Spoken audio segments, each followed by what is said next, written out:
بسم الله الرحمن الرحيم. أعوذ بالله من الشيطان الرجيم. بسم الله الرحمن الرحيم.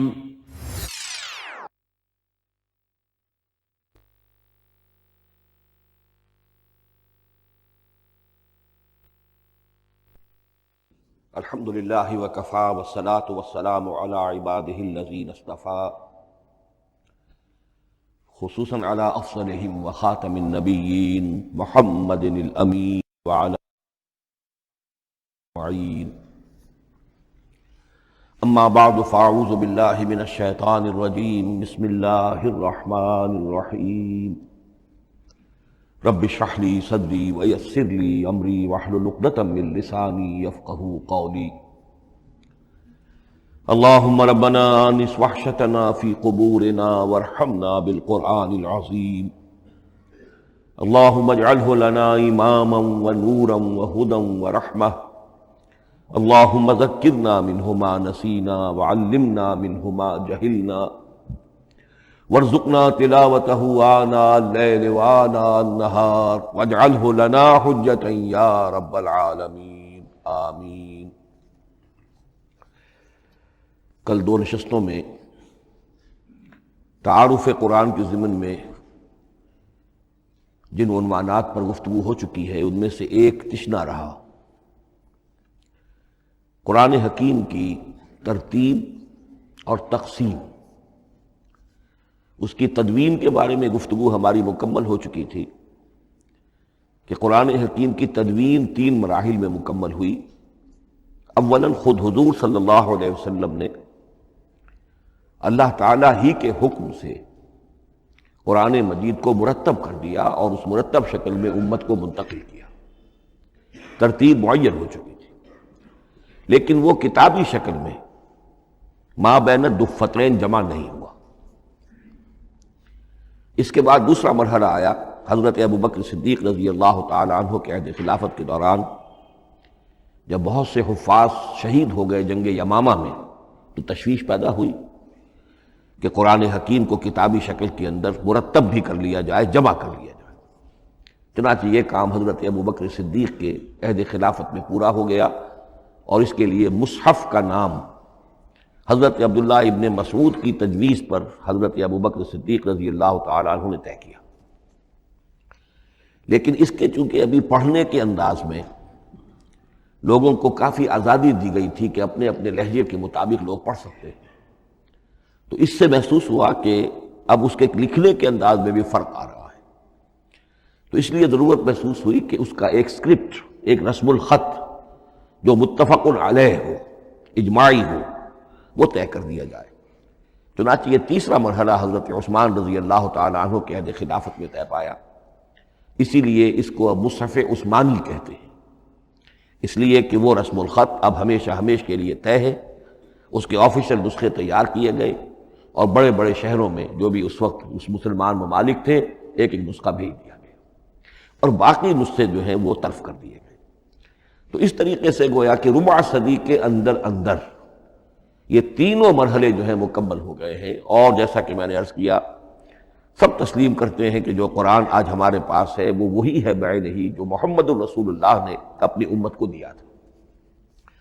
البتہ جہاں تک قرآن کی ترتیب اور تقسیم کا تعلق ہے، بعض باتیں تو میں بیان کر چکا ہوں، ان کا صرف اجمالی اعادہ کروں گا.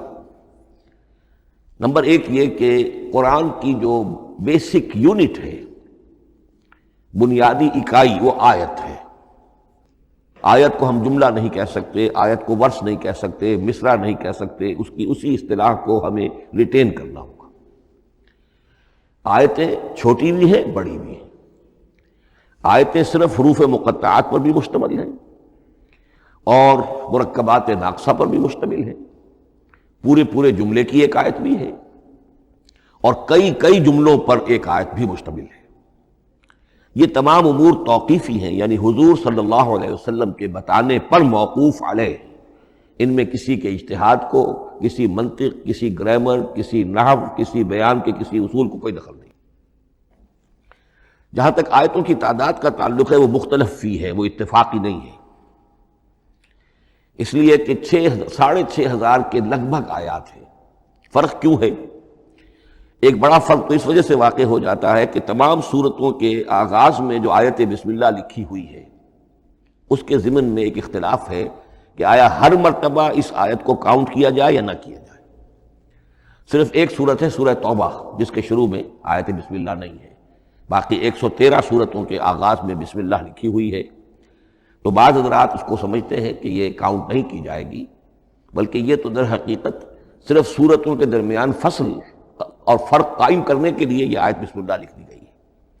تو آپ سمجھیے کہ جو اس پہ اختلاف ہوگا تو 113 کی عدد کا فرق تو اسی سے واقع ہو جائے گا۔ بعض اور مقامات پر بھی آیات کی تعداد میں قدر اختلاف ہے وہ روایات ہی کی بنیاد پر، کسی شخص کو خود یہ حق حاصل نہیں ہے کہ وہ اس میں کوئی فرق کر سکے، تبدیلی کر سکے۔ بہرحال 6,500 کے لگ بھگ آیات ہے قرآن حکیم کی۔ آیتیں مل جل کر سورتوں کی شکل میں، ان کی تعداد متفق علیہ ہے 114۔ سورت سور سے بنا ہے، سور کے معنی فصیل ہے، گویا کہ ہر سورت جو ہے وہ اللہ تعالیٰ کے علم، معرفت، حکمت کا ایک شہر ہے۔ سورتوں میں آیات کے باہمی ربط کے حوالے سے اس کے معنی کے اندر اور اس کی حکمتوں کے اندر اضافہ ہوتا ہے، ربط آیات۔ اور جس طریقے سے کہ مختلف موتیوں کو پرو دیا جائے ایک دھاگے میں، اس سے ہار وجود میں آئے، جو ترتیب ہوگی موتیوں کی اس سے ان موتیوں کا حسن دوبالا ہو جائے گا۔ ایسے ہی معاملہ آیات قرآنیہ کا ہے کہ جو ایک سورت کے اندر ہے اور ہر سورت کا ایک مرکزی مضمون یا عمود ہوتا ہے اور تمام آیتیں اس سے منطلق اور اس سے منسلک ہوتی ہیں۔ ان سورتوں کے بعد جیسا کہ میں نے عرض کیا، دور صحابہ میں ہمیں صرف ایک اصطلاح اور ملتی ہے، حزب اور یا منزل۔ وہ اس سہولت کے لیے کہ اگر ایک ہفتے میں پورا قرآن ختم کرنا ہو، اس کی تلاوت مکمل کرنی ہو تو روزانہ ایک حزب پڑھ لیا جائے۔ یہ چونکہ دور صحابہ میں بھی مذکور ہے، لہذا اس میں ہم دیکھتے ہیں کہ حسن موجود ہے، یعنی یہ کہ نہ تو یہ قباحت ہے کہ سورتوں کو توڑا گیا ہو، بلکہ پوری پوری صورتیں شامل ہیں۔ کوئی مصنوعی مساوات قائم کرنے کی کوشش نہیں ہے، کوئی حزب نسبتاً تھوڑا سا زیادہ بڑا ہے، کچھ تھوڑا سا چھوٹا ہے، لیکن تقریباً مساوی ہے۔ خام خواہ کی کوئی مصنوعی مساوات قائم کرنے کی کوشش نہیں ہے۔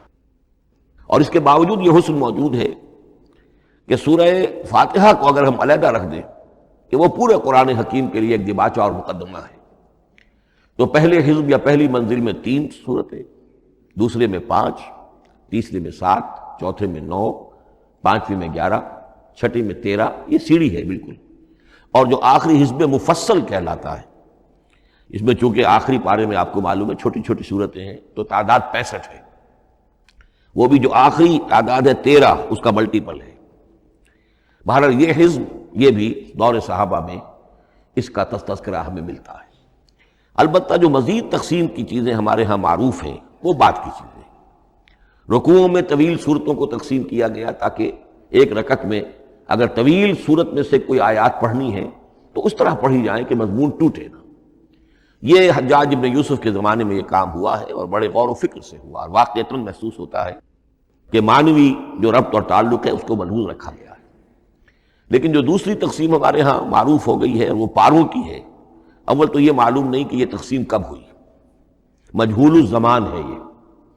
نمبر 2 یہ کہ اس میں یہ زیادتی بھی نظر آتی ہے کہ سورتوں کی فصیلیں توڑ دی گئی ہیں، گویا کہ ایک مصنوعی مساوات قائم کرنے کے لیے کہ 30 دن میں اگر قرآن مجید ختم کرنا ہو، ہر مہینے میں ایک ختم قرآن کوئی شخص کرنا چاہے تو روزانہ ایک پارہ پڑھ کر، لیکن یہ کہ اس میں وہ حسن موجود نہیں ہے، بلکہ یہ قباحت موجود ہے کہ سورتوں کاٹ دی گئی۔ اس کے بعد اب جو بات مجھے عرض کرنی تھی وہ یہ ہے کہ زیادہ عرصہ نہیں گزرا کہ قرآن حکیم کی ترتیب اور تقسیم کے ضمن میں ایک اور حقیقت سامنے آئی ہے، اور یہ حقیقت یہ ہے کہ قرآن حکیم کی سورتوں کے گروپس ہیں۔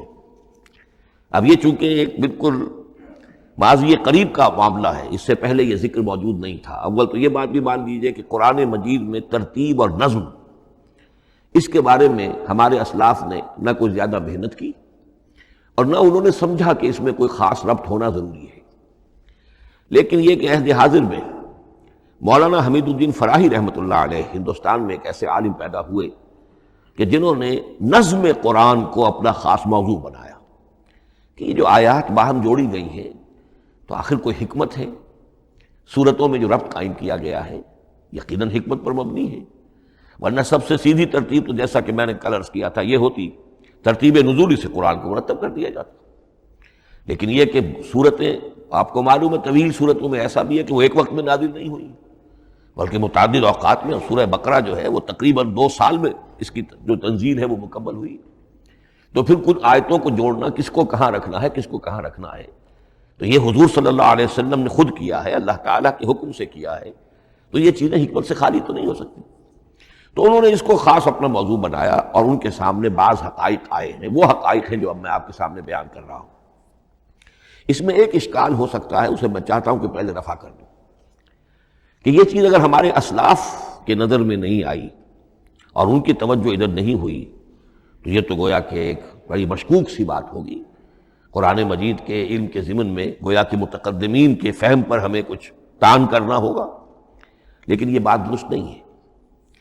قرآن مجید ایک ایسی کتاب ہے جس کے بارے میں خود حضور نے جو فرمایا، لا تنقضی عجائبہ، اس قرآن کے عجائب کبھی ختم نہیں ہوتے، ولا یخلق عن کثرت الرد، بار بار کے پڑھنے سے اس پر کوئی پرانا پن، کوئی بوسیدگی طاری نہیں ہوگی، ولا یشبع منہ العلماء، اور کبھی اہل علم اس سے سیری محسوس نہیں کریں گے۔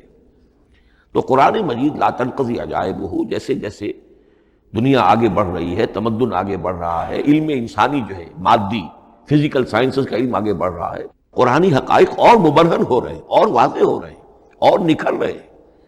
بہت سی باتیں ہمارے اسلاف کے علم میں نہیں آ سکتی تھی، اس لیے کہ ابھی انسانی معلومات کا دائرہ بہت ہی محدود تھا۔ ذوالقرنین کون تھے؟ اب چونکہ تاریخ مفسرین کے علم میں نہیں تھی تو سکندر اعظم کو سمجھا گیا کہ ذوالقرنین ہے، حالانکہ سکندر کی شخصیت اور ذوالقرنین کی وہ شخصیت جو قرآن میں بیان ہوئی ہے دونوں میں کوئی مناسبت ہے ہی نہیں۔ اسی طریقے کا معاملہ یہ کہ نظم قرآن کا ایک پہلو کہ جو ابھی پوری طریقے سے آشکارا نہیں ہوا تھا، یہ دور وہ ہے کہ جس میں اللہ کے فضل و کرم سے وہ بات بھی اب کھل کر سامنے آئی ہے، اور اس سے در حقیقت توثیق ہو رہی ہے حضور کے اس فرمان کی کہ لا تنقضی عجائبہ، اس کے عجائب کبھی ختم نہیں ہوگے۔ انسان محنت کرے گا، کوشش کرے گا، یہ ہیروں کی ایک ایسی کان ہے جس میں سے اور ہیرے نکلتے چلے جائیں گے۔ اس کے ضمن میں ایک بات تو میں نے آپ سے کل عرض کر دی تھی اور آج پھر بھی کہی ہے، سورتوں میں بھی ایک ربط ہے، آیات جو سورتوں کے اندر جوڑی گئی ہیں، پھر سورتیں اکثر و بیشتر جوڑوں کی شکل میں ہیں۔ اس کے کچھ مثالیں بھی کل میں نے آپ کو دی تھی۔ قرآن مجید کی ایک آیت مبارکہ ہے، وَمِن كُلِّ شَيْءٍ خَلَقْنَا زَوْجَيْنِ لَعَلَّكُمْ تَعْقِلُونَ یا لَعَلَّكُمْ تَذَكَّرُونَ، مجھے پوری طرح یاد نہیں ہے۔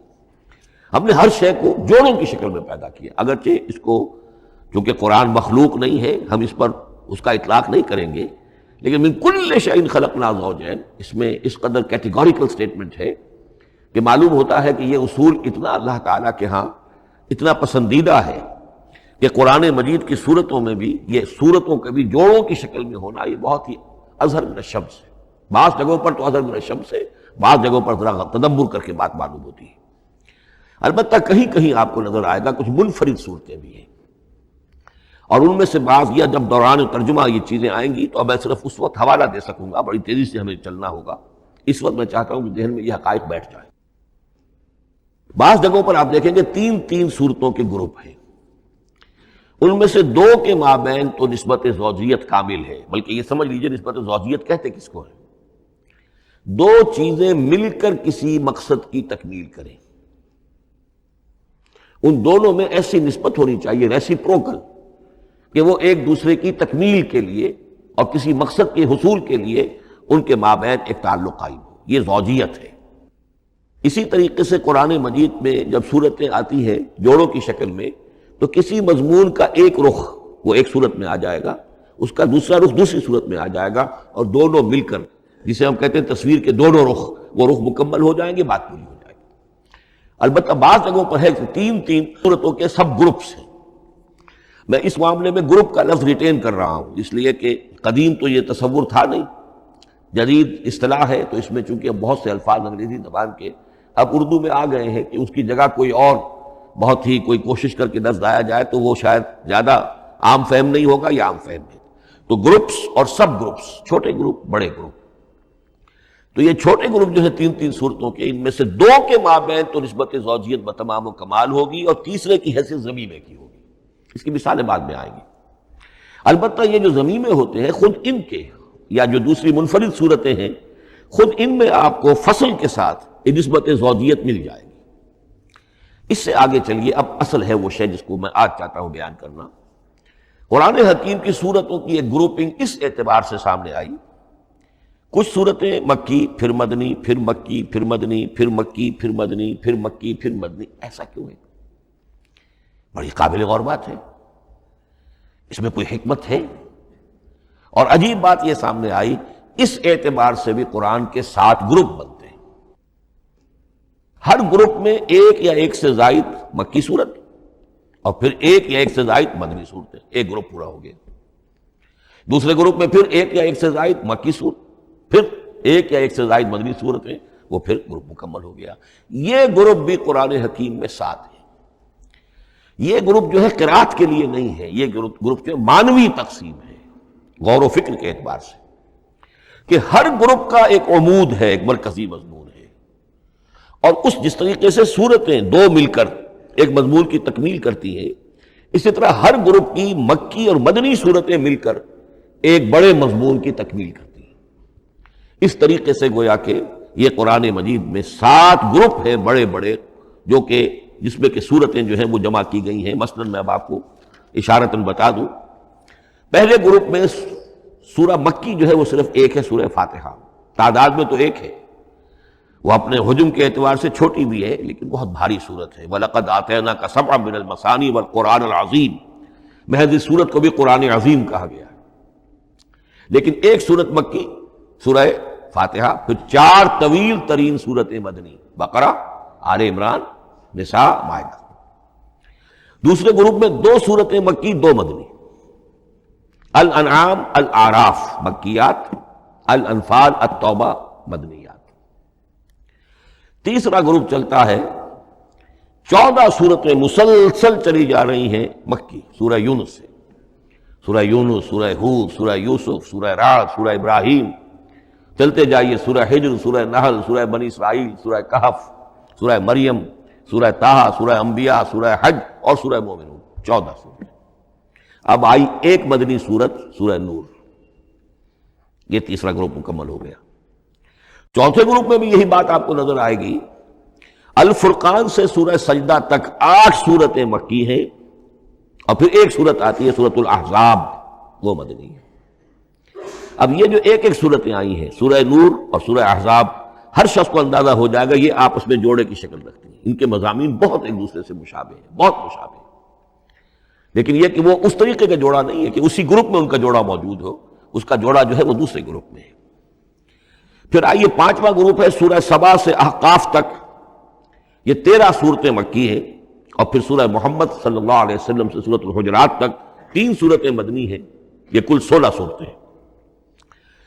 چھٹے گروپ میں سورہ قاف سے سورہ واقعہ تک 7 صورتیں، یہ مکی ہے، اور سورہ حدید سے سورہ طلاق تک 10 صورتیں مدنی ہیں، یہ 17 صورتیں ہیں۔ آخری جو ہے وہ سورۃ الملک سے سورۃ الاخلاص تک 46 صورتیں، اور سورہ معوذتین جو ہے یہ 2 ہیں کہ جو مدنی ہیں۔ بعض کا اس میں اختلاف ہے، وہ میں بعد میں عرض کروں گا، لیکن جو میری رائے ہے وہ میں آپ کے سامنے رکھ رہا ہوں۔ اس طریقے سے یہ 7 گروپ جو ہیں قرآن مجید میں صورتوں کے وجود میں آئے۔ ہر گروپ کا ایک مرکزی مضمون ہے۔ مثلا پہلے گروپ کا مرکزی مضمون شریعت ہے۔ سورہ فاتحہ میں اہدنا الصراط المستقیم، اے اللہ ہمیں سیدھا راہ دکھا، سیدھے راستے کی ہدایت بخش۔ اب وہ سیدھا راستہ کیا ہے؟ شریعت خداوندی، شریعت الہی، اور شریعت مکمل ہو جاتی ہے ان 4 صورتوں میں۔ شریعت محمدی کا جو بلو پرنٹ ہے، ابتدائی خاکہ جو ہے، وہ آپ کو سورہ بقرہ میں ملے گا، اور اس کی جو تکمیلی صورتیں ہیں، تکمیلی احکام ہیں، وہ سورہ مائدہ۔ اس کے علاوہ اس گروپ میں جو زیادہ زور ہے وہ سابقہ امت مسلمہ سے گفت و شنید۔ سابقہ امت مسلمہ میں یہودی اور نصارہ دونوں شامل ہیں۔ اب ان پر جرح بھی ہے، ان پر تنقید بھی ہے، ان کو ملامت بھی ہے، ان کو ان کی قرارداد جرم ان کے خلاف جو ہے وہ بھی دی گئی ہے۔ اب پھر یہ کہ ان کو معزول کر کے اور نئی امت کو اس مقام پر نصب کرنے کا اعلان ہے، اور ان کو بڑی زوردار دعوت ہے کہ اب محمد پر ایمان لاؤ اور قرآن پر ایمان لاؤ صلی اللہ علیہ وسلم۔ یہ پہلا گروپ ہے۔ اسی طریقے سے ہر گروپ کا اب یہ ساتھ ساتھ جب ہم چلیں گے تو میں تفصیل کے ساتھ بیان کرتا جاؤں گا کہ اس گروپ کا یہ مرکزی مضمون ہے، اور اس طور سے یہ صورتیں آپس میں ایک دوسرے کے ساتھ مربوط ہیں۔ ان گروپوں میں آپ نے دیکھا ہوگا کہ پہلے اور آخری گروپ، ان کی ایک ریسیپروکل سی صورت ہے کہ پہلے گروپ میں مکی صورت صرف ایک چھوٹی سی، اور مدنی صورتیں 4-6 پارے سے زائد پر پھیلی، جبکہ آخری گروپ میں سارے دونوں پارے جو ہے سورہ ملک سے شروع ہو کر مکی صورتوں پر مشتمل ہے، آخر میں آ کر چھوٹی چھوٹی صورتیں وہ مدنیات ہیں۔ یہ ایک دوسرے کے بالکل ریسیپروکل ہیں، کانورس۔ لیکن دوسرا گروپ ادھر سے اور دوسرا ادھر سے، یعنی چھٹا، یہ بڑے متوازن ہیں، 2 صورتیں مکی 2 مدنی، اور ادھر 7 صورتیں مکی اور 10 مدنی، لیکن 7 صورتیں جو ہیں وہ 3-3 رکوعوں کی ہیں، ان میں سے ایک 4 رکوع کی بھی ہے، اور اکثر و بیشتر وہ جو دوسری ہے وہ 2-2 رکوعوں کی ہے، تقریباً متوازن بنتی ہے۔ تو درمیان میں جو ہے ان میں جو مدنی صورتوں کا حصہ بہت کم ہے، اکثر و بیشتر جو ہے وہ مکی صورتیں ہیں۔ ان مکی صورتوں کے اندر بھی جو 6 گروپ تقریباً بنتے ہیں، اس لیے کہ پہلی ایک گروپ کے اندر تو مکی صورت صرف سورہ فاتحہ ہے، تو ان میں سے پہلے 2 گروپوں میں رسالت کا مضمون مرکزی مضمون ہے، درمیانی 2 گروپوں میں توحید کا مضمون مرکزی مضمون ہے، آخری 2 گروپوں میں انذار آخرت کا مضمون مرکزی مضمون ہے۔ آخری صورتیں آپ کو معلوم ہے سورہ قاف سے شروع ہو کر، تو پھر یہ انذار آخرت جو ہے ان سب کا مرکزی مضمون ہے۔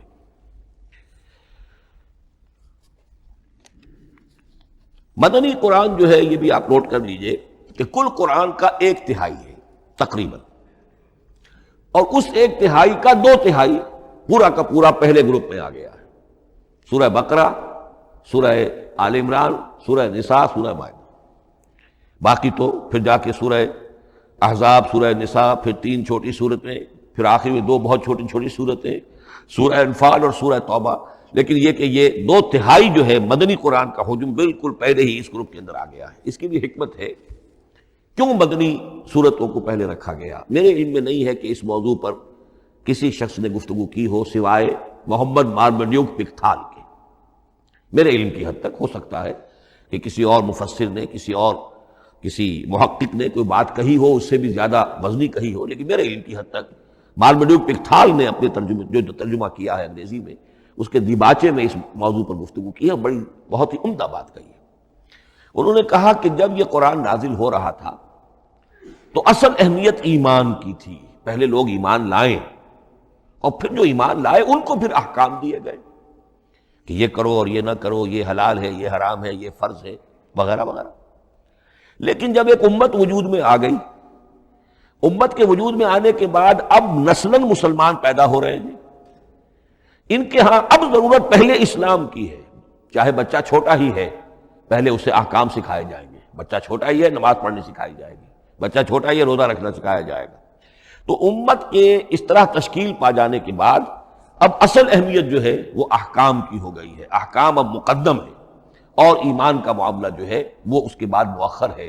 کوئی شخص بالغ ہوگا، ذہین ہوگا، فطین ہوگا، غور و فکر کی صلاحیت سے اگر اللہ تعالیٰ نے اسے بہرور کیا ہوگا، پھر وہ حقیقت ایمان تک رسائی حاصل کرے گا۔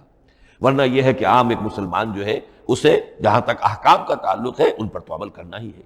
تو یہ بڑی میں سمجھتا ہوں کہ ذہانت پر مبنی بات ہے کہ جو محمد مارمڈیوک پکتھال نے کہی ہے، اور مجھے اس سے اتفاق ہے۔ اب آئیے اگلا معاملہ، اگلی بحث، اگلا موضوع، قرآن کا موضوع کیا ہے؟ کیا قرآن فلسفے کی کتاب ہے، سائنس کی کتاب ہے، کیا یہ جیولوجی کی کتاب ہے، فزکس کی کتاب ہے، کس چیز کی کتاب ہے؟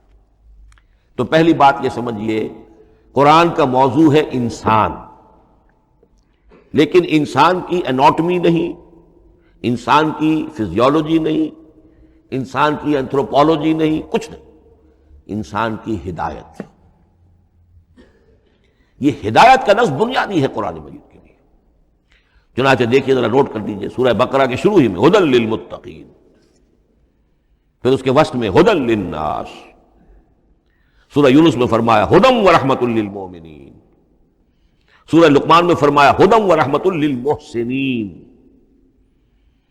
سورۃ البقرہ اور النحل میں فرمایا، نمل میں ہدی وبشریٰ للمؤمنین، آل عمران میں وموعظۃ للمتقین، ہدی وموعظۃ للمتقین، پھر 3 مرتبہ الہدیٰ، هو الذی ارسل رسولہ بالہدی ودین الحق لیظہرہ علی الدین کلہ. الہدی، ہدن نکرہ ہے، الہدی معرفہ ہو گیا، یعنی ہدایت کاملہ، ہدایت تامہ، ہدایت ابدی. اسی طرح سورۃ النجم میں فرمایا وَلَقَدْ جَاءَهُم مِّن رَّبِّهِمُ الْهُدَىٰ. سورۃ الجن میں وَإِنَّا لَمَّا سَمِعْنَا الْهُدَىٰ آمَنَّا بِهِ. سورہ بنی اسرائیل میں وَمَا مَنَعَ النَّاسَ أَن يُؤْمِنُوا إِذْ جَاءَهُمُ الْهُدَىٰ. سورہ بنی اسرائیل میں بھی یہ الفاظ آئے، سورہ کہف میں بھی آئے.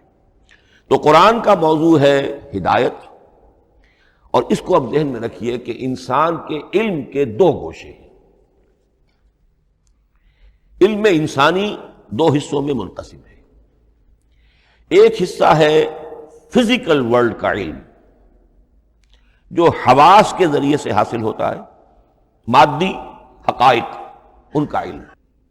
حواس خمسہ، ہمارا دیکھنا، سننا، سونگھنا، چکھنا، چھونا، یہ تمام صلاحیتیں ہیں، ان سے کچھ معلومات حاصل ہوتی ہیں، اور عقل کا یہ کمپیوٹر ان کو پروسیس کرتا ہے، اس سے نتائج نکالتا ہے، نتائج نکال کے سٹور کر لیتا ہے. پھر مزید کوئی معلومات حواس کے ذریعے سے حاصل ہوتی ہیں، اب ان کو وہ پھر پروسیس کر کے جو سابق میموری سٹورڈ ہے اس کے ساتھ ریکنسائل کر کے کوئی اور نتیجہ اخذ کرتا ہے.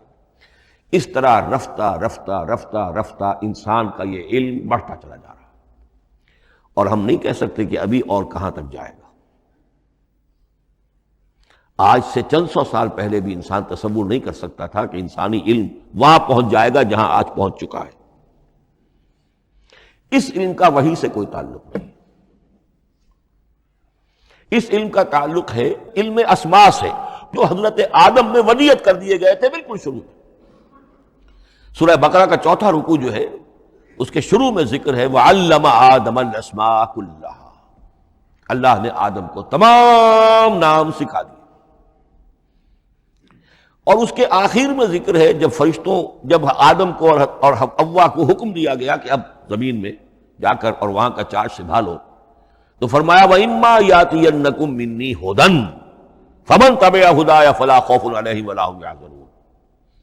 وہ علم ہدایت ہے، یہ دو چیزیں بالکل علیحدہ ہیں.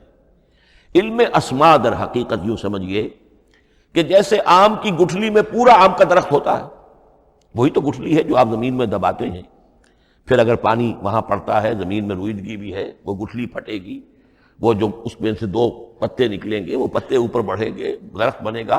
وہ پورا درخت جو ہے آم کی گٹھلی میں موجود تھا، صرف اسے پورا درخت بننے میں 2 سال 3 سال 4 سال لگیں گے، لیکن درخت موجود تھا. پوٹینشلی بالقوہ پورا درخت آم کی گٹھلی میں موجود تھا. ایکچولی بالفعل وہ آم کا درخت جو ہے کئی سال کے اندر وجود میں آیا. بعین ہی یہ معاملہ ہے، کل مادی حقائق کا کل علم حضرت آدم علیہ السلام کے وجود میں ودیعت کر دیا گیا پوٹینشلی. اب اس کی ایکسفولیشن ہو رہی ہے، وہ بڑھتا جا رہا ہے، برگ و بار لا رہا ہے. اور یہ علم جو ہے اس کا تعلق جیسا کہ میں نے عرض کیا آسمانی ہدایت سے نہیں ہے. اب یہ خود رو پودا ہے، بڑھتا چلا جا رہا ہے، اور کہاں تک پہنچے گا. علامہ اقبال نے صحیح تعبیر کی ہے عروج آدم خاکی سے انجم سہمے جاتے ہیں کہ یہ ٹوٹا ہوا تارا مہ کامل نہ بن جائے. علامہ کی زندگی میں تو انسان نے چاند پر قدم نہیں رکھا تھا، لیکن یہ کہ اب تو چاند پر قدم رکھ کر انسان آ چکا. تو عروج آدم خاکی سے انجم سہمے جاتے ہیں کہ یہ ٹوٹا ہوا تارا مہ کامل نہ بن جائے. یہ ہے انسانی علم. اس انسانی علم کے ساتھ اگر وہ علم وہی علم ہدایت نہ ہو تو یہ علم جو ہے بجائے خیر کے شر بن جاتا ہے. آج وہ شیطانی قوت بن چکا ہے، وہ علم ہلاکت کا سامان بن چکا ہے، تباہی کا ذریعہ بن چکا ہے. لیکن اس کے ساتھ دوسری بات ضروری تھی جو کہ وحی کے ذریعے سے آنے والا علم تھا. فَإِمَّا يَأْتِيَنَّكُم مِّنِّي هُدًى فَمَن تَبِعَ هُدَايَ فَلَا خَوْفٌ عَلَيْهِمْ وَلَا هُمْ يَحْزَنُونَ. یہ علم الہدایت جو ہے یہ در حقیقت قرآن حکیم میں آ کر مکمل ہو گیا. اس کے لیے بھی میں چاہتا ہوں کہ بات آپ سمجھ لیں. اس میں جو ارتقاء ہوا ہے، پہلی کتابیں نازل ہوئیں ان میں بھی ہدن تو تھی. کل بھی میں نے آپ کو آیت سنائی تھی سورہ مائدہ کی، انا انزلنا التوراۃ فیہا ہدی و نور. ہم نے تورات نازل کی تھی اس میں ہدایت بھی تھی، نور بھی تھا۔ اسی رکوع میں 7واں رکوع ہے وہ سورہ مائدہ کا، انجیل کے بارے میں، فیہ ھدی و نور، اس میں بھی ہدن بھی تھی، ہدایت بھی تھی، نور بھی تھا۔ لیکن یہ ہدایت اور یہ نور درجہ بدرجہ ترقی کر رہا ہے، یہاں تک کہ کامل ہوا ہے، قرآن میں آ کر الہدا بن گیا ہے۔ اب یہ ہدن نہیں، الہدا، کامل ہدایت نامہ۔ اس کی وجہ کیا ہے؟ دیکھیے، ایک بچے کو اگر آپ تعلیم دینا چاہتے ہیں تو اس کی ذہنی سطح کو ملحوظ رکھے بغیر تو نہیں دے سکتے۔ آپ چاہے پی ایچ ڈی استاد رکھ دیں کسی بچے کے لیے، بچہ بھی پرائمری کی تعلیم پا رہا ہے، وہ پی ایچ ڈی کا استاد کیا کچھ پلا دے گا اس کو، کیا پڑھا دے گا اس کو؟ اس کی اپنی استعداد جو ہے ابھی اتنی کم ہے کہ اسی کی مناسبت سے اسے تعلیم دی جائے گی۔ رفتہ رفتہ وہ آگے بڑھے گا، یہاں تک کہ وہ اپنے پوری عقل کے اور شعور کی پوری شدت اور قوت کو پہنچ جائے گا، بلوغت کو پہنچ جائے گا۔ اب اسے آخری پڑھایا جائے گا، اب اسے فلسفہ پڑھایا جائے گا۔ پہلے وہ ہسٹری پڑھ رہا تھا، اب فلسفی آف ہسٹری پڑھے گا۔ اس حوالے سے تدریجاً اللہ تعالیٰ نے، تورات میں صرف احکام ہے، حکمت ہے ہی نہیں، انجیل میں حکمت ہے، احکام ہے ہی نہیں، دونوں مل کر ایک بات کو مکمل کرتی ہیں۔ تورات میں صرف احکام ہے، حکمت ہے ہی نہیں۔ جیسے کہ میں نے عرض کیا تھا، بچے کو آپ بتا دیتے ہیں بھئی روزہ ٹوٹ جاتا ہے اس طریقے سے، روزے کا مطلب یہ ہے اب دن بھر کھانا کچھ نہیں ہے، چاہے بچہ ابھی 6 سال کا ہے، 7 سال کا ہے، 8 سال کا ہے، آپ بتا رہے ہیں احکام تو دے دیے جائیں، یہ کرو یہ نہ کرو، یہ ڈوز ہیں یہ ڈونٹس ہیں۔ تو احکام عشرہ، دی 10 کمانڈمنٹس، احکام دیے گئے، حکمت نہیں۔ ابھی حکمت کا تحمل ان کے لیے ممکن نہیں تھا، ابھی وہ عہد طفولیت ہے نوع انسانی کا۔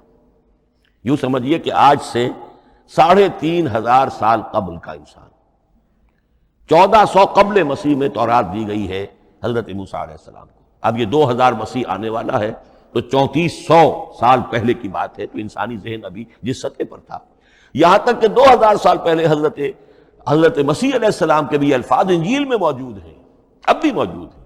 اپنے حوارین سے آپ نے فرمایا تھا ابھی مجھے تم سے اور بھی بہت سی باتیں کہنی تھیں، مگر ابھی تم ان کا تحمل نہیں کر سکو گے، جب وہ فارقلیت آئے گا تو تمہیں سب کچھ بتائے گا۔ یہ پیشن گوئی تھی محمد الرسول اللہ صلی اللہ علیہ وسلم۔ ابھی تم تحمل نہیں کر سکتے، ابھی 600 برس اور چاہیے تمہاری ذہنی بلوغت کے لیے۔ تو الہدا مکمل ہوا ہے قرآن حکیم میں آ کر۔ البتہ ایک نقطہ اس میں نوٹ کیجئے، قرآن مجید اگرچہ کتاب ہدایت ہے، سائنس کی کتاب نہیں ہے، لیکن اس میں سائنٹیفک فینومینا کی طرف اشارے موجود ہیں، چونکہ قرآن مجید ان تمام جو بھی یہ کائناتی حقائق ہیں ان سب کو آیات الہیہ قرار دیتا ہے۔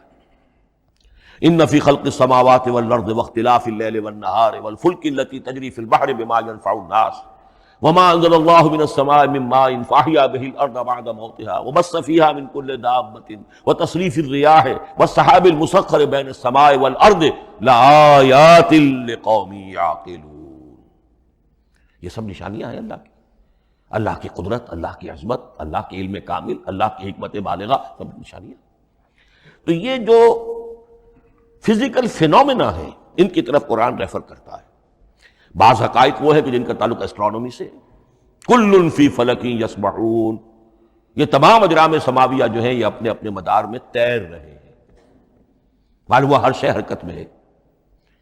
انسان پر تو ایک دور ایسا گزرا ہے وہ یہ سمجھتا تھا زمین ساکن ہے اور سورج حرکت کر رہا ہے، پھر ایک دور آیا کہا نہیں، سورج ساکن ہے، زمین حرکت کرتی ہے، اس کے گرد چکر لگاتی ہے، اور آج ہمیں معلوم ہوا ہر شے حرکت میں، ہر شے۔ سورج کا بھی اپنا ایک مدار ہے، اس میں وہ حرکت کر رہا ہے اپنے پورے کنبے کو لے کر، یہ پورا سولر سسٹم اس کا کنبہ ہے، اس پورے کنبے کو لے کر وہ بھی ایک مدار میں حرکت کر رہا ہے۔ تو معلوم ہوا کل فی فلک یسبحون۔ اب یہ کل کا لفظ جس طرح منقع ہو کر، جس طرح مبرہن ہو کر، جس شان کے ساتھ آج وہ حویدہ ہوا ہے، واضح ہوا ہے، آج سے پہلے انسان کو معلوم نہیں تھا۔ تو یہ جو فزیکل فینومینا ہے جن کی طرف قرآن مجید ریفر کرتا ہے، یہ اگرچہ قرآن کا اصل موضوع نہیں ہے، لیکن ایک بات جان لیجئے کہ قرآن مجید میں ان فزیکل فینومینا کے بارے میں جو بات کہی گئی ہے وہ غلط نہیں ہو سکتی، اور یہ وہ حقیقت ہے کہ جو اس دور میں آ کر اتنی واضح ہوئی ہے۔ آپ نے نام سنا ہوگا ڈاکٹر مورس مکائی کا، یہ فرانسیسی سرجن تھے، انہوں نے مطالعہ کیا، کمپیریٹو اسٹڈی کی، قرآن بائبل دونوں کی، بائبل سے مراد اولڈ ٹیسٹمنٹ نیو ٹیسٹمنٹ دونوں، اور وہ اس نتیجے پر پہنچا کہ پورے قرآن میں کوئی ایک لفظ ایسا نہیں ہے جسے ہماری ساری سائنسی انکشافات میں سے کسی نے غلط ثابت کیا، جبکہ تورات میں بے شمار چیزیں ایسی ہیں کہ سائنس انہیں غلط ثابت کر چکی ہے۔ The science, the Quran and the Bible. اب یہ بات بڑی اہم ہے، اس کو بڑی خوبصورت انداز میں ڈاکٹر رفیع الدین مرحوم نے کہا ہے کہ یہ کائنات اللہ کا فعل ہے، عمل ہے، اس کی تخلیق ہے، اس کی تدبیر ہے، اور قرآن اللہ کا قول ہے۔ قول و عمل میں تضاد ممکن نہیں، عام انسان کے قول و عمل میں تضاد ممکن نہیں، اللہ کے قول و فعل میں اور قول و عمل میں تضاد ہو سکتا ہے۔ ہاں یہ ہو سکتا ہے کہ ایک دور میں انسانوں نے بات سمجھی نہ ہو، ان کا ذہن وہاں تک پہنچا نہ ہو، ان کی معلومات کا دائرہ ابھی اس حد تک ہو کہ ان حقائق تک نہ پہنچا ہو، لیکن جیسے جیسے وقت آئے گا مزید حقائق منکشف ہوں گے، اور یہ بات اور زیادہ سے زیادہ واضح سے واضح تر ہوتی چلی جائے گی کہ جو کچھ قرآن میں لکھا ہے وہی برحق ہے۔ ہاں آج سے پہلے انسانی ذہن اس حد تک رسائی حاصل کرنے کا اہل نہیں تھا، اور یہ ہے در حقیقت آیت قرآن حکیم کی۔ یہ سورہ حامیم السجدہ کی لاسٹ بٹ 1 آیت ہے، سنریہم آیاتنا فی الآفاق وفی انفسہم حتی یتبین لہم انہ الحق۔ ہم انہیں دکھاتے چلے جائیں گے اپنی نشانیاں، آفاق میں بھی انفس میں بھی۔ سنریہم آیاتنا فی الآفاق وفی انفسہم حتی یتبین لہم، یہاں تک کہ یہ بات پوری طرح نکھر کر مبرہن ہو کر ان کے سامنے واضح ہو جائے گی، انہ الحق، کہ قرآن حق ہے۔ اور اسی کی حقیقت جو ہے، جیسا کہ میں نے عرض کیا، ایک تو مورس بکائی کو ذہن میں رکھیے، اور ایک اور شخص کینیڈا میں ایک بہت بڑا ڈاکٹر ہے کہ جو ایمبریولوجسٹ ہے، اور اس کی جو ٹیکسٹ بکس ہے جو ایمبریولوجی پر، علم جنین یعنی رحم مادر میں جو بچے کی پرورش ہوتی ہے کیسی ہوتی ہے، کن کن سٹیجز سے گزر کر ہوتی ہے، یہ علم جنین یا ایمبریولوجی، تو سٹینڈرڈ ٹیکسٹ بک ہے دنیا میں اس کی، ڈاکٹر کیتھل مور کی۔ اور وہ حیران رہ گیا کہ میں نے جب قرآن کا مطالعہ کیا کہ آج سے 1400 برس قبل، جبکہ نہ مائکروسکوپ تھی، نہ ڈسیکشن ہوتا تھا ابھی ہیومن باڈی کا، یہ حقائق جو قرآن بیان کر رہا ہے، وَلَقَدْ خَلَقْنَا الْإِنسَانَ مِنْ صُلَالَةٍ مِّن مَّاءٍ مَّهِينٍ ثُمَّ جَعَلْنَاهُ نُطْفَةً فِي قَرَارٍ مَّكِينٍ ثُمَّ خَلَقْنَا النُّطْفَةَ عَلَقَةً فَخَلَقْنَا الْعَلَقَةَ مُضْغَةً فَخَلَقْنَا الْمُضْغَةَ عِظَامًا فَكَسَوْنَا الْعِظَامَ لَحْمًا۔ یہ کہاں سے معلوم ہے؟ اور واقعہ یہ ہے کہ اس سے زیادہ صحیح تعبیر ممکن نہیں۔ تو یہ حقائق ذہن میں رکھیے کہ اگرچہ قرآن مجید سائنس کی کتاب نہیں ہے، لیکن جن سائنسی حقائق یا جن سائنسی فینومینا کی طرف قرآن نے ریفر کیا ہے وہ یقیناً حق ہے، چاہے تاحال ہم ان کی حقانیت کو نہ سمجھ پائیں۔ مثلا آج بھی مجھے نہیں معلوم کہ قرآن جو 7 آسمان کہتا ہے تو 7 آسمان سے کیا مراد، مجھے نہیں معلوم، لیکن مجھے یقین ہے کہ ایک وقت آئے گا کہ انسان سمجھے گا کہ ٹھیک ٹھیک یہ الفاظ جو ہیں 7 آسمان، یہ منطبق ہوتے ہیں اس حقیقت پر جو آج ہمارے علم میں آئی ہے، پہلے نہیں آئی تھی۔ البتہ ایک اور نقطہ جو بہت اہم ہے عملی اعتبار سے، میں نے اسی لیے یہ ساری تمہید کی ہے کہ قرآن سائنس کی کتاب نہیں ہے، نہ سائنس کی ہے نہ ٹیکنالوجی کی ہے۔ اس حوالے سے ایک بڑا منطقی نتیجہ نکلتا ہے، اور وہ یہ ہے کہ اگر ہمارے اسلاف نے قرآن کی ان آیات کا کوئی خاص مفہوم معین کیا اپنے دور کی معلومات کی سطح پر، ہمارے لیے لازم نہیں ہے کہ ہم اس کی پیروی کریں۔ سائنسی فینومینا کو جو سائنسی ترقی ہو رہی ہے اس کے حوالے سے سمجھیں گے۔ یہاں تک کہ اب آخری بات عرض کر رہا ہوں، خود حضور کا فرمان بھی اس میں قطعی نہیں ہوگا۔ یہ بات بہت ثقیل اور گراں گزرے گی بہت سے لوگوں پر۔ سائنس اور ٹیکنالوجی میں اگر حضور کی کوئی حدیث بھی سامنے آ جائے تو اس کو بھی ہم کوئی دلیل قطعی نہیں سمجھیں گے۔ اس کی وجہ کیا ہے؟ ایک واقعہ بہت اہم ہوا حضور کی زندگی میں۔ حضور جب ہجرت فرما کر تشریف لائے مدینہ منورہ، تو آپ کو معلوم ہے کہ حضور کی پیدائش مکے کی، ساری زندگی آپ نے وہاں گزاری۔ وہ وادی غیر ذی زرع ہے، وہاں کوئی پیداوار، کوئی زراعت، کوئی کاشت ہوتی نہیں تھی، آپ کو کوئی تجربہ سرے سے نہیں تھا۔ ہاں تجارت کا تجربہ تھا، بھرپور تجارت کی تھی۔ یہاں آئے تو آپ نے دیکھا کھجوروں کے سلسلے میں انصار مدینہ تعبیر نخل، وہ اس کا ایک اصطلاح ہے کھجور ایک ایسا پودا ہے جس کا ایک فیمیل فلاور ہوتا ہے اور ایک میل علیحدہ. اب میل فلاور اور فیمیل فلاور ان دونوں کو قریب لے آئیں تو اس سے اس بات کا زیادہ امکان ہو جاتا ہے فرٹیلائزیشن ہو اور پھل بنے اور زیادہ آپ کو پھل حاصل ہو، فصل زیادہ ہو. اگر وہ فاصلے پر رہیں گے تو ہو سکتا ہے کہ اس کا امکان کم ہو، تو وہ ان کو قریب جوڑ دیتے تھے. حضور نے دیکھا تو آپ نے فرمایا کہ آپ لوگ ایسا نہ کریں تو کیا ہے، یعنی نیچر جو ہے، nature can take care of it self. آخر فطرت ہے، فطرت نے یہ ساری چیزیں بنائی ہے، آپ ایسا نہ کریں تو کیا ہے. صرف یہ کہا آپ نے روکا نہیں. لیکن ظاہر بات ہے صحابہ کرام کے لیے رضوان اللہ تعالی علیہ مجمعین حضور کا اتنا کہنا بھی گویا کہ حکم کے درمیان. انہوں نے اس سال وہ کام نہیں کیا، فصل کم ہو گئی. اب وہ ڈرتے ڈرتے جھجکتے جھجکتے حضور کی خدمت میں آئے. حضور آپ نے فرمایا تھا ہم نے وہ نہیں کیا، تعبیر نخل اس سال نہیں کی ہم نے، فصل کم ہوئی ہے. آپ نے فرمایا انتم اعلم بامور دنیاکم. اس کا ایک ایک لفظ یاد کر لیجیے، انتم اعلم بامور دنیاکم. اپنے یہ دنیاوی اور مادی معاملات میں تم زیادہ تجربے کار ہو، تم زیادہ حقائق سے واقف ہو. میں عالموں کا لفظی ترجمہ یہاں کرنا جو ہے اس کی جرت مجھے نہیں ہو رہی. تم زیادہ واقف ہو ان چیزوں سے. میں یہ چیزیں سکھانے نہیں آیا. آپ ٹیکنالوجی پڑھانے نہیں آئے تھے، آپ طب سکھانے نہیں آئے تھے، آپ کوئی اور سائنس پڑھانے نہیں آئے تھے. ورنہ تو ہم شکوہ کرتے کہ آپ نے ہمیں ایٹم بم بنانا کیوں نہیں سکھا دیا پہلے. نہیں، یہ موضوع ہی نہیں. قرآن کا موضوع معین ہونا چاہیے. قرآن کا موضوع انسان کی ہدایت. اس ہدایت کے لیے جس قدر اس کو ضرورت ہے علم کی کہ وہ جو یہ فزیکل فینومینا ہیں ان کے حوالے سے بھی ہدایت حاصل کرے، اس حد تک ان کا تذکرہ ہے. لیکن یہ یقین اور ایمان ہونا چاہیے کہ قرآن مجید کے الفاظ میں جو شے مضمر ہے وہ کبھی غلط ثابت نہیں ہوگی. یہ ہو سکتا ہے کہ قرآن کی کسی آیت کا کوئی مفہوم ہمارے اسلاف نے 1000 برس پہلے یا 600 برس پہلے سمجھا ہو اور وہ مفہوم غلط ثابت ہو جائے، وہ ایک علیحدہ بات ہوگی. لیکن قرآن مجید کا ٹیکسٹ جو ہے اس کے اندر کہیں ایسی بات نہیں آ سکتی. اب آئیے فہم قرآن کے اصول.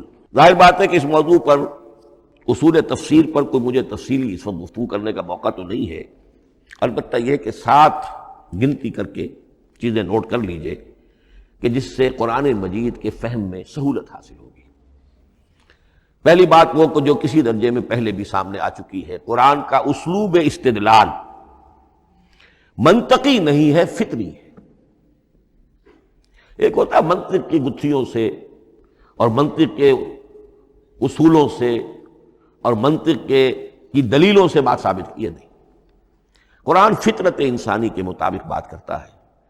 ایک ان پڑھ شخص بھی قرآن کو اپنے سے دور یا اپنے آپ کو قرآن سے دور نہیں سمجھے گا اگر ذرا سا وہ قرآن کو سمجھ سکتا بس. لیکن یہ ہے کہ قرآن مجید کا جو اسلوب ہے وہ ایک تو یہ کہ منطقی نہیں ہے، فطری ہے، یا اس میں اگر ایک لفظ کا اضافہ کیا جائے خطابی ہے. خطابی کیا ہوتا ہے؟ جو میں کل عرض کر چکا ہوں، خطبے کی ایک شان ہوتی ہے، وہ دلیل کے ساتھ ساتھ جذبات سے بھی اپیل کرتا ہے. اور اس میں آپ کو ایک اپنے باطن میں جھانکنے کی دعوت دی جاتی ہے. تم ذرا اپنے باطن میں جھانک کر دیکھو. بعض آیات ایسی ہیں، بڑی پیاری آیات ہیں، افی اللہ شک فاطر السماوات والارض. بس کیا اللہ کی ہستی میں بھی کوئی شک ہو سکتا ہے جو آسمانوں اور زمین کا پیدا کرنے والا ہے؟ غور کرو، سوچو. تو یہ صرف آپ کے دروں بینی، آپ کو اپنے اندر جھانکنے کی دعوت ہے. اسی طرح اَإِنَّكُمْ لَتَشْهَدُونَ أَنَّ مَعَ اللَّهِ آلِهَةً أُخْرَىٰ. کیا واقعتاً تم اس کی گواہی دیتے ہو کہ اللہ کے ساتھ کوئی اور بھی الہ ہے؟ یہ گویا کہ کسی کے آنکھوں میں آنکھیں ڈال کر پیئرسنگ آئیز کے ساتھ کسی سے سوال کرنا. کیا واقعی؟ اور اس مندر حقیقت کون سی ہے پس منظر میں؟ یہ بنائے ہوئے ڈھکوسلے ہیں، ان پر خود تمہارا دل مطمئن نہیں ہے. تم کہتے تو ہو یہ ہمارا عقیدہ ہے اور یہ ہماری بات ہے اور یہ ہمارا موروثی عقیدہ ہے، ھذا ما وجدنا علیہ آباءنا، ہم نے آباء، لیکن واقعتاً غور تو کرو، کیا واقعی تم گواہی دیتے ہو کہ اللہ کے سوا کوئی اور الہہ بھی موجود ہے؟ اس کو آپ کہیں گے خطابی انداز. نمبر 2، قرآن حکیم میں 2 طرح کی آیات ہیں، محکمات اور متشابہات. یہ سورہ آل عمران کے شروع میں یہ بہت اہم مضمون جو ہے وہ آ گیا ہے. هو الذی انزل علیک الکتاب منہ آیات محکمات ہن ام الکتاب واخر متشابہات. آل عمران آیت نمبر 7. اب یہ جو متشابہات ہیں یہ کون سی ہیں اور محکمات ہیں وہ کون سی ہیں، اس کو ذہن میں رکھیے۔ نمبر 1، محکم قطعی، تمام جتنی بھی آیات احکام ہیں وہ محکم، یہ کرو یہ نہ کرو، یہ جائز یہ حرام، آیات احکام محکم، اسی ایک مادے سے لفظ بنا ہے، یہ محکم بھی اور احکام حکم۔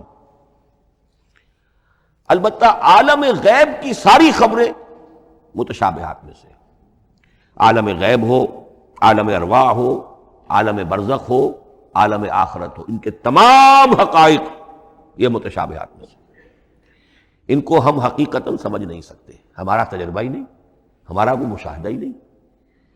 جیسا کہ ایک حدیث میں آیا ہے، جنت کی جو بھی نعمتیں ہیں، ایک تو وہ نعمتیں جن کا ذکر قرآن میں ہے اور ان الفاظ میں ہے جن سے ہم واقف ہیں، اب ان میں تو یہ ہے کہ حور و قصور اور پھل اور یہ اور دودھ اور شہد اور وغیرہ وغیرہ وغیرہ، وہ چیزیں ہم جانتے ہیں، تو وہ بھی حق ہیں، ایسے ہی ہوں گی، اتو میں ہی متشابہہ، لیکن یہ صرف نزل ہے، یہ تو ابتدائی مہمان نوازی ہے، نزل من غفور رحیم۔ جو اصل ضیافت ہونی ہے اہل جنت کی، اس کے بارے میں فرمایا وہ نعمتیں دینے ملیں گی، ما لا عین رات ولا اذن سمعت وما خطر علی قلب بشر، نہ کسی آنکھ نے کبھی دیکھی، نہ کسی کان نے کبھی سنی، نہ کسی انسان کے دل پر ان کا خیال تک وارد ہو، انہیں ہم کیا سمجھیں گے؟ تو عالم برزخ، عالم آخرہ، عالم غیب، عالم ارواح، ان کی تمام چیزوں کو ہم آیات متشابہات میں سے سمجھیں گے۔ البتہ یہ جو سائنٹیفک فنومینا والی باتیں ہیں مادی علوم کی، ان میں یہ ہے کہ متشابہ اور محکم ہونے کا معاملہ بدلتا چلا جا رہا ہے۔ جب تک وہ ہمارا سائنسی علم وہاں تک نہیں پہنچا تھا، وہ آیت ابھی متشابہ تھی، سمجھ میں نہیں آ رہی تھی، لیکن اب جب کہ وہ بات وہاں پہنچ گئی اور کھل گئی بات، اب معلوم ہوا کل فی فلک یسبحون، اب یہ آیت محکمات میں آ گئی، اب یہ وہ بات نہیں رہی کہ جس کا صحیح مفہوم سمجھنا ہمارے لیے مشکل ہو۔ تیسری بات، تفسیر اور تعویل میں کیا فرق ہے؟ تفسیر کا عام طور پر لفظ استعمال ہوتا ہے لفظی طور پر، الفاظ کی بحث، نحوی بحث، قواعد گرامر جو ہے ان کے حوالے سے جو بحث کی جائے گی وہ تفسیر ہے، اور اس کی اصل حقیقت اور مدلول کو سمجھنے کی جو کوشش کی جائے گی وہ تعویل ہے۔ تو یہ دو الفاظ جو ہیں یہ مختلف ہو گئے، تفسیر اور تعویل۔ نمبر 4، تعویل عام اور تعویل خاص، یہ بہت اہم موضوع ہے۔ دیکھیے قرآن مجید نازل ہوا ایک خاص ٹائم اینڈ سپیس پس منظر میں، آج سے 1400 برس قبل 610 عیسوی سے لے کر 632 عیسوی تک نازل ہوا، حجاز میں نازل ہوا۔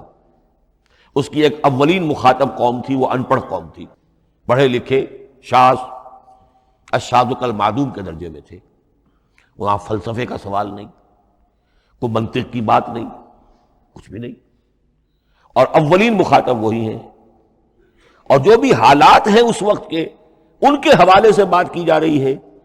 اب قرآن مجید کی ہر آیت پر اولاً غور ہوگا اس اعتبار سے جب یہ نازل ہوئی ہے تو اس کا اس وقت کیا مفہوم سمجھا گیا، اس خاص کانٹیکسٹ میں، ٹائم اینڈ سپیس کانٹیکسٹ میں کیا مفہوم سمجھا گیا، یہ ہے تعویل خاص۔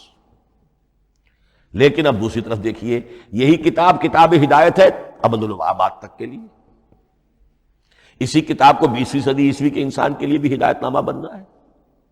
اگر دنیا طویل ہے اور 500 برس تک ہے تو 25ویں صدی عیسوی کے انسان کے لیے بھی ہدایت نامہ یہ کتاب بننی ہے۔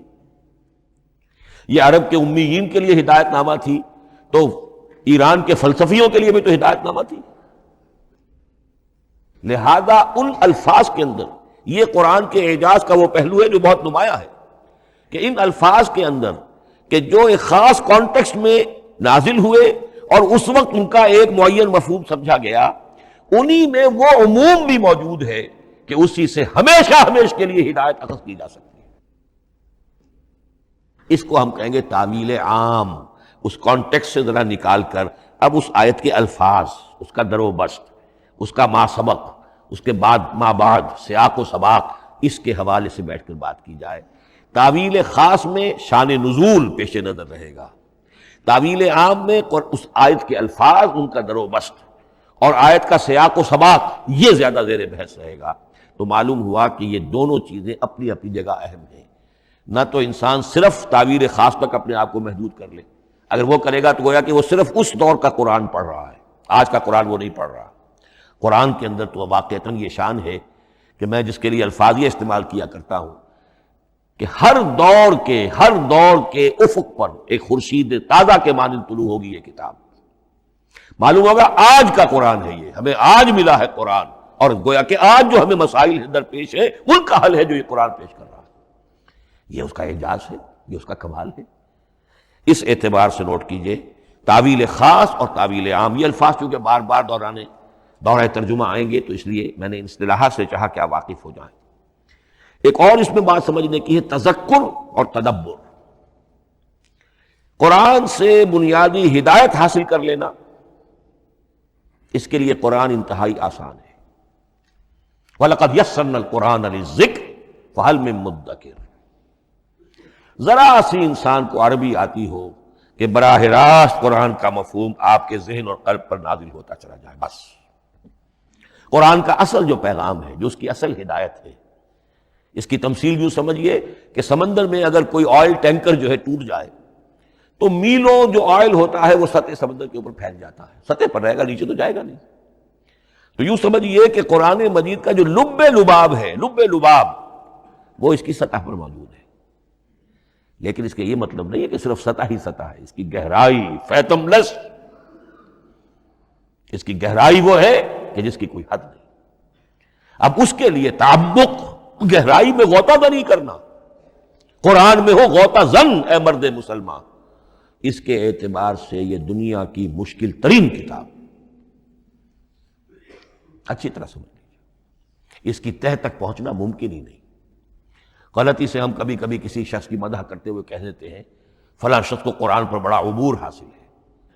ایک عالم دین نے یہ الفاظ میرے بارے میں کہہ دیے تھے، میں نے فوراً ٹوک دیا، میں نے کہا آپ کیا، یہ قرآن کی آپ نے گویا کہ قرآن مجید کی شان میں گستاخی کی ہے، قرآن کی توہین کی ہے۔ عبور کہتے ہیں ایک کنارے سے دوسرے کنارے کو چلے جانا، دریا عبور کر دیا، قرآن کے کنارے ہے ہی نہیں، یہ ناپیدا کنار سمندر ہے، اس سمندر کا کوئی کنارہ نہیں، نہ اس کی گہرائی اور نہ اس کے کنارے۔ لہذا پوری زندگی کوئی امام راضی ہو، کوئی زمخشری ہو، کوئی ہو، پوری زندگی کپا کر بھی وہ یہ نہیں کہہ سکے گا کہ میں نے قرآن مجید کو بتمام و کمال سمجھ لیا ہے۔ معاذ اللہ، معاذ اللہ، معاذ اللہ، ناممکن۔ وراء الورا ثم وراء الورا، یہ ہے تذکر اور تدبر۔ اس کے لیے تو پوری زندگی انسان کھپائے، پورا وقت اس کے لیے لگائے، پوری صلاحیتیں کھپا دے، تب بھی وہ بہت سی جگہوں پر پھر بھی کہے گا واللہ عالم۔ امام راضی کو بھی نہ معلوم کتنے مقامات پر جا کر یہ کہنا پڑا ہے کہ اللہ بہتر جانتا ہے۔ اعلم ان هذا المقام مقام غامض عمیق مہیب، یہ مقام تو بہت مہیب ہے، پرہیبت ہے، بہت گہرا ہے، بہت غامض ہے۔ امام راضی 30 جلدوں میں تفسیر لکھنے والا شخص۔ اقول قولی ھذا واستغفر اللہ لی ولکم ولسائر المسلمین۔